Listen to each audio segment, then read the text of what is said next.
तो अब दिव्य तो बैठा है मेरे पास। दिव्य मेरा छोटा भाई है, बहुत बढ़िया यंग साहित्यकारों में से वन ऑफ द ब्राइटेस्ट साहित्यकार है Divya Prakash Dubey, one of the brightest poet. ये और निरुत्पल मृणाल, अगर आपने सुना नहीं हो, कभी सुना है निरुत्पल मृणाल को?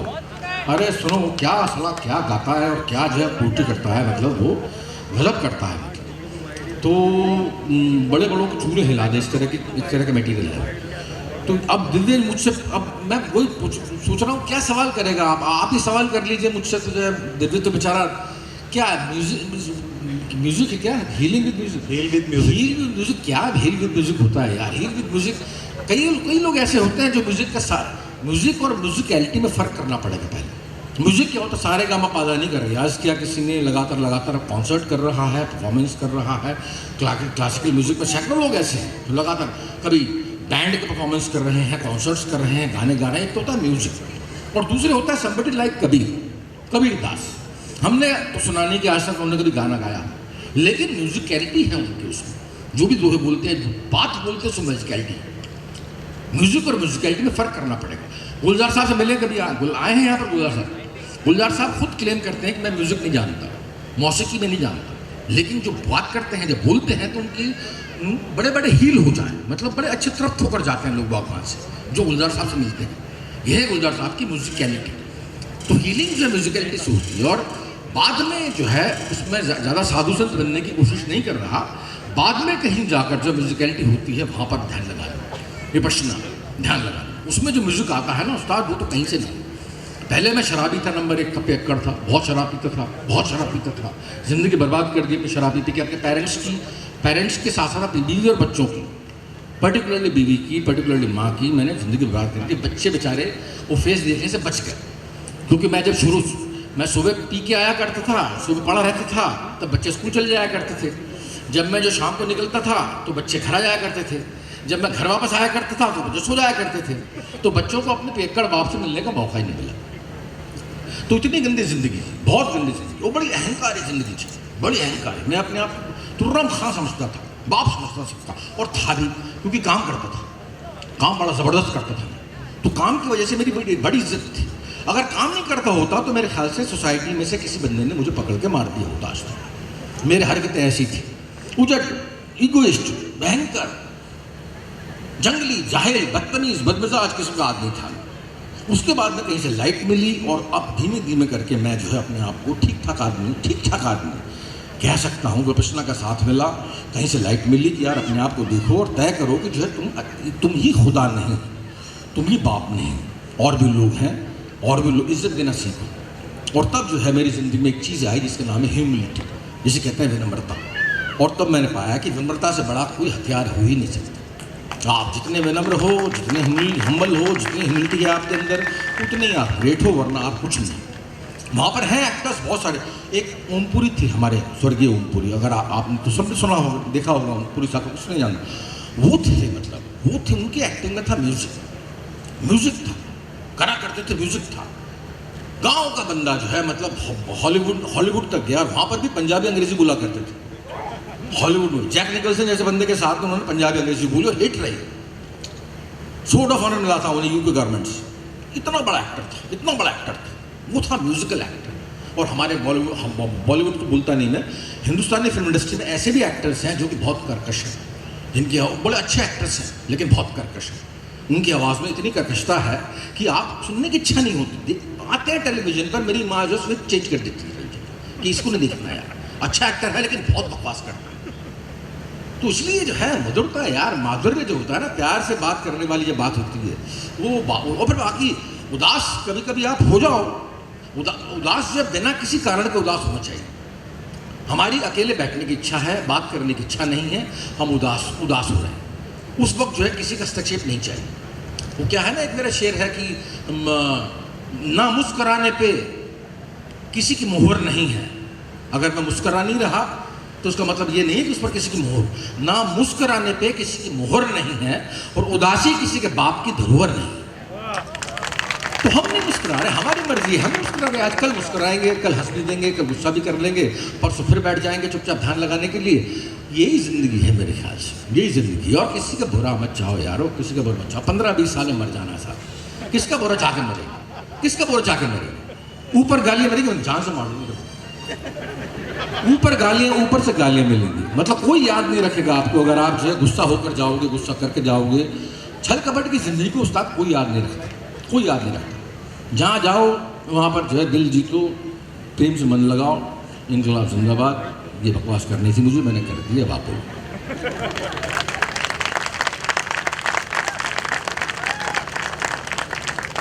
पीयूष जी अपनी तारीफ में तो खैर कुछ नहीं बोलते, और मैं भी ज़्यादा नहीं बोलूँगा क्योंकि मुझे लगता है कि मैं जितना कम बोलूँ उतना ही सभी के लिए अच्छा रहेगा।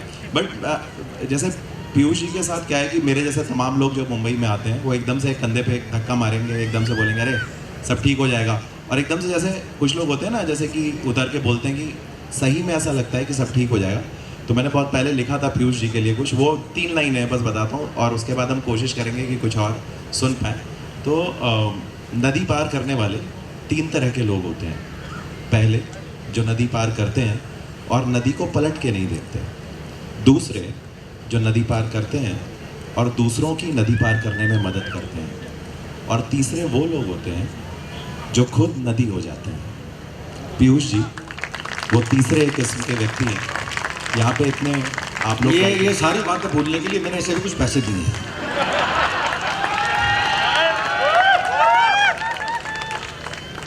सर अच्छे पैसे अच्छी बात ये चल रहा है।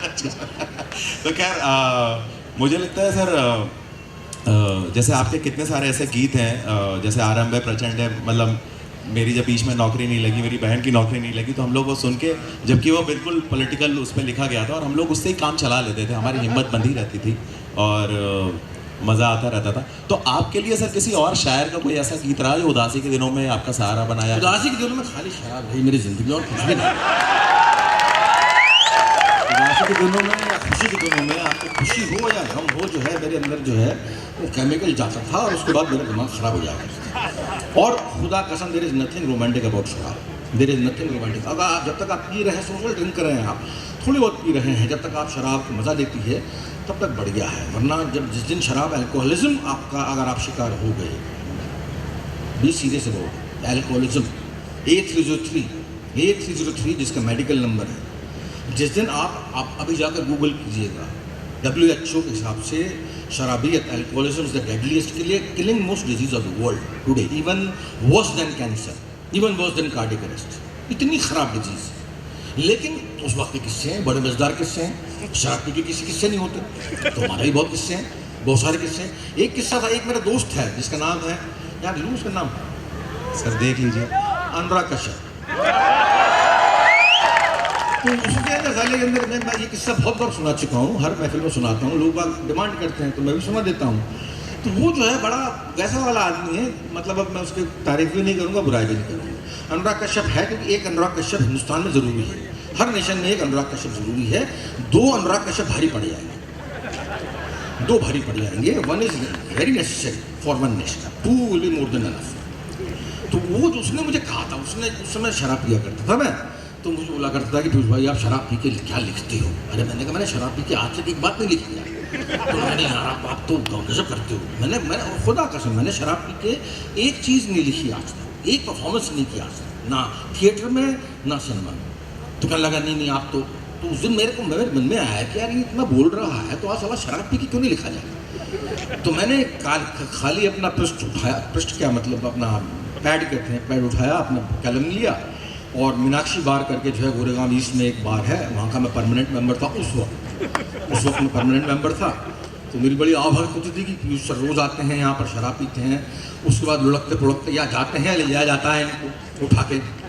तो उस तरह की चीज़ थी वहाँ पर। उससे बार के मालिक से, बार के स्टूअर्ड बैरों से मेरे बड़े अच्छे संबंध हो गए थे। एक तो मैं टिप बहुत बढ़िया दिया करता था, दूसरे से प्यार से बात किया करता था, और तीसरे मुझे आपके मतलब 6-7वें पैक के बाद में होश नहीं रहता था कि मैं क्या कर रहा हूँ क्या नहीं।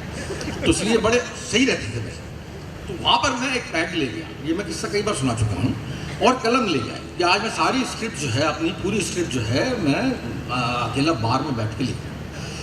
सो आई टुक my pen, I took my pad, letter pad, जिसमें कुछ नहीं लिखा हुआ था, एंड आई पैक। आज स्टार्ट मैं एक साथ 6 पैक मंगवा लिए, 6 रंग के पैक, और सामने रख दिए। ना रहेगा बांस, ना बजेगी बांसुरी, मतलब बार बार मंगवाने की ज़रूरत नहीं पड़ेगी। पैक है, लगा के क्यों कर रहा हूँ। तो मैंने एक पैग पिया और उसके बाद में लिखना शुरू कर दिया। अब सर आई गॉड आपकी कसम, पहला पैग लिखने के बाद में मैं पूरी स्क्रिप्ट, मैं स्क्रीन प्ले, मैं डायलॉग्स के लिख चुका था। मैं स्क्रीन प्ले, मैं डायलॉग्स के लिख चुका था। दूसरे पैग में वो फिल्म बन चुकी थी, तीसरे पैग में वो फिल्म को ऑस्कर मिल चुका था, चौथे पैग में लड़के मुझसे ऑटोग्राफ ले रही थी, छठे पैग में पता नहीं क्या हो रहा था, और छठे पैग में मैं नीचे गिरा हुआ। और सुबह उठ के देखा तो मैंने स्क्रिप्ट में एक लफ्ज नहीं लिखा हुआ। शराब ऐसी फैंटेसी है कि मतलब वो सब कुछ करा देती। मेरे घर में आपको अगर ढूंढा करोगे तो इस वक्त ऑस्कर ही ऑस्कर मिल जाएंगे, जो कि मैं शराब पी के ले चुका हूँ ऑलरेडी। कई लौटा भी चुका हूँ कि मुझे नहीं चाहिए, मार्लन ब्रांडो हो, मुझे नहीं चाहिए ऑस्कर, उसमें ले भी चुका हूँ। मेरे घर में अंबार है ऑस्कर। तो शराब वो फैंटेसी है, और वो फैंटेसी मिल जाती।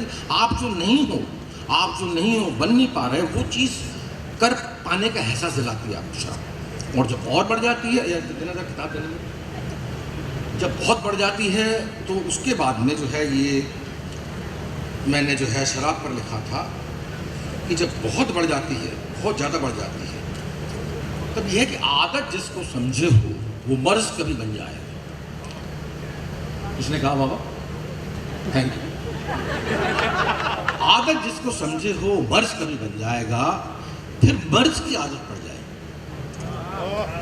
आदत जिसको समझे हो मर्ज कभी बन जाएगा, फिर मर्ज की आदत पड़ जाएगी, अर्ज ना कुछ कर पाओगे। अगर तब्दीली की गुंजाइश ने साथ दिया तो ठीक सही, पर उसने भी अगर छोड़ दिया तो यार बड़े पछताओ। जो बूंद कहीं बोतल की थी तो साथ वहीं दो पल का था, फिर पता नहीं कब दो पल का वो